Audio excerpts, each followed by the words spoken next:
Hello every one. So എന്റെ മക്കളെല്ലാവരും ബുക്കൊക്കെ പൂജയൊക്കെ ചെയ്ത് ഇപ്പൊ ഫ്രഷ് ആയിട്ട് കിട്ടിയിട്ടുണ്ടായിരിക്കും അല്ലേ?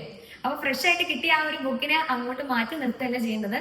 എപ്പോഴും എന്റെ കുട്ടികളുടെ മെയിൻ ആയിട്ടുള്ള ഒരു കാര്യം എന്ന് പറയുന്നത്, നമ്മൾ ഇപ്പൊ മിസ് സ്കൂളിൽ പഠിക്കുന്ന സമയത്ത് നമ്മുടെ ബുക്കൊക്കെ ഇങ്ങനെ തട്ടുമ്പോൾ നല്ലൊരു പുതു മണം ഉണ്ടായിരിക്കും അല്ലെ? ആ മണം മാറ്റിയാണ് ഒരു സ്റ്റുഡന്റിന്റെ ആദ്യത്തെ ഒരു ഫംഗ്ഷൻ എന്ന് പറയുന്നത്. അതെങ്ങനെ മാറ്റാൻ വേണ്ടി പറ്റുക? ആദ്യത്തെ പേജ് ഒരു കളിയാണ് ചെയ്യേണ്ടത്. അല്ല, ആ ബുക്ക് നല്ല രീതിയിൽ യൂസ് ചെയ്യാം. ഓക്കെ, എപ്പോഴും നമ്മുടെ ആ ഒരു ബുക്കിന്റെ പുതുമണം നമ്മൾ ഇല്ലാതെയാക്കണം.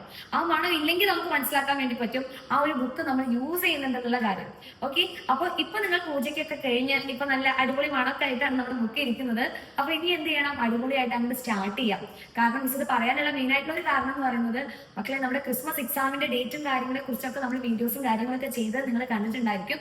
അപ്പൊ നമ്മുടെ മുന്നിൽ കുറേ അധികം സമയം കാര്യങ്ങളൊന്നും ഇല്ല. ഇതിപ്പോ ഒക്ടോബർ ആയിട്ടുണ്ട്. ഇനി ആകെ നമ്മുടെ മുന്നിൽ നവംബർ എന്ന് പറയുന്ന ഒരു മന്ത് മാത്രമേ ഉള്ളൂ. പക്ഷെ നമ്മുടെ മുന്നിൽ പഠിക്കാനുള്ള ചാപ്റ്റേഴ്സ് ആണെങ്കിൽ കുറെ അധികം ഉണ്ട്. അപ്പൊ ഈ ഒരു സമയം നിങ്ങൾ നല്ല രീതിയിൽ കുറച്ച് കാര്യങ്ങൾ പഠിച്ചു കഴിഞ്ഞാൽ നിങ്ങൾക്ക് ലാസ്റ്റ് എക്സാം ടൈമിൽ ഓവർ സ്ട്രഗിൾ ചെയ്യേണ്ട ആവശ്യം വരില്ല. ഇപ്പൊ എക്സാം ടൈമിലാണ് നിങ്ങൾ എല്ലാവരും ചറവറാന്ന് പറഞ്ഞിട്ട് 5-6 ചാപ്റ്റർ പഠിക്കാനിരിക്കുക. അപ്പോഴാണ് നമുക്ക് ആ ഒരു സബ്ജക്ട് തീരെ ഇഷ്ടപ്പെടാതിരിക്കുക, പിന്നെ കോൺസെപ്റ്റ് മനസ്സിലാക്കാതെ പഠിച്ചു പോവുക. അപ്പൊ നിങ്ങൾക്ക് ആ ഒരു കാര്യം ഒഴിവാക്കാൻ വേണ്ടിയിട്ട് എന്ത് ചെയ്യാം? ഇപ്പൊ മുതൽ തന്നെ കുറച്ച് കാര്യങ്ങൾ പഠിച്ചു തുടങ്ങാം. ഓക്കെ, അപ്പൊ ഇപ്പൊ എന്ത് ചെയ്യണം? ബുക്കൊക്കെ കിട്ടിയിട്ടുണ്ടായിരിക്കും. അപ്പൊ ഇതില് നിങ്ങൾക്ക് വേണമെങ്കിൽ ആദ്യം ഏറ്റവും ഇഷ്ടമുള്ള ചാപ്റ്റർ പഠിച്ചു തുടങ്ങാം, അല്ലെങ്കിൽ ഇഷ്ടമുള്ള സബ്ജക്ട് പഠിച്ചു തുടങ്ങാം. അല്ലെങ്കിൽ നിങ്ങൾക്ക് കുറച്ചുകൂടി ടഫ് ആയിട്ടുള്ള സബ്ജക്ട് ആണെങ്കിൽ കുറച്ചൊരു അരമണിക്കൂർ എന്ത് ചെയ്യണം? വേഗം തന്നെ ഒന്ന് പഠിക്കാൻ പോവാം. ഓക്കെ, ഇതൊരു ഹോബി ആക്കി മാറ്റണം. ഇപ്പൊ 2 ദിവസം ബുക്ക് പൂജയ്ക്ക് വെച്ചപ്പോൾ നിങ്ങൾക്ക് ഒരു മടിയും കാര്യങ്ങളൊക്കെ വന്നിട്ടുണ്ടായിരിക്കും. അപ്പൊ മടിയന്മാർ മല ചുമക്കും എന്നാണ് പറയുക. അപ്പൊ അവസാനം എല്ലാം കൂടി ചുമക്കുന്നതിനേക്കാൾ നല്ലത് എന്ത് ചെയ്യാം? ഈ മടിയൊക്കെ മാറ്റി വെച്ച്, മടി എന്ന് പറയുന്ന ഒരു സാധനത്തിന് മാറ്റി വെച്ച് കഴിഞ്ഞാൽ തീരുന്ന പ്രശ്നങ്ങളേ ഉള്ളൂ. ഓക്കെ, അപ്പൊ വേഗം തന്നെ ബുക്കൊക്കെ എടുത്ത് നല്ല കുട്ടികളായിട്ട് പഠിക്കാം. നിങ്ങൾ എല്ലാവരും നല്ല കുട്ടികളാണ് മിസ്സിനെ അറിയാം.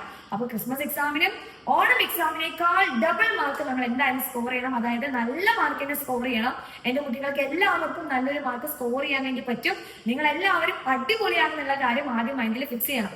അങ്ങനെ അടിപൊളിയാക്കണമെങ്കിൽ മടി എന്ന് പറയുന്ന കാര്യത്തിന് വേഗം തന്നെ ഒഴിവാക്കാം. ഓക്കെ, സോ ബുക്കൊക്കെ തുറന്ന് ഫ്രഷ് ആയിട്ട് തന്നെ പഠിക്കുക. ആ പുതുമണൊക്കെ എന്ത് മാറ്റുക, എന്നിട്ട് നല്ല കുട്ടികളായിട്ട് പഠിച്ചു തുടങ്ങാം. അപ്പൊ നിങ്ങൾക്ക് വേണ്ടിയിട്ടുള്ള എല്ലാ ഹെൽപ്പും, പഠിക്കാനുള്ള എല്ലാ കാര്യങ്ങളും നമ്മുടെ ഒരു എക്സാമിനർ ചാനലിൽ ഉണ്ടായിരിക്കും. സോ നിങ്ങൾക്ക് വേണ്ടിയിട്ട് എന്തെങ്കിലും വീഡിയോസ് ആയി കഴിഞ്ഞാലും അല്ലെങ്കിൽ എന്തെങ്കിലും ചാപ്റ്റേഴ്സിൽ ഡൗട്ട് ഒക്കെ ഉണ്ടെങ്കിൽ നമ്മുടെ ഒരു ചാനലിൽ നോക്കിക്കഴിഞ്ഞാൽ തന്നെ നിങ്ങൾക്ക് ഓരോ ചാപ്റ്റേഴ്സിന്റെ വീഡിയോസും ലൈവ് ക്ലാസ് ഉണ്ടാവും. അതൊക്കെ നോക്കിയിട്ട് എന്ത് ചെയ്യണം? നല്ല കുട്ടികളായിട്ട് പഠിക്കാം. സോ എന്റെ എല്ലാ മക്കൾക്കും ഓൾ ദ വെരി ബെസ്റ്റ്.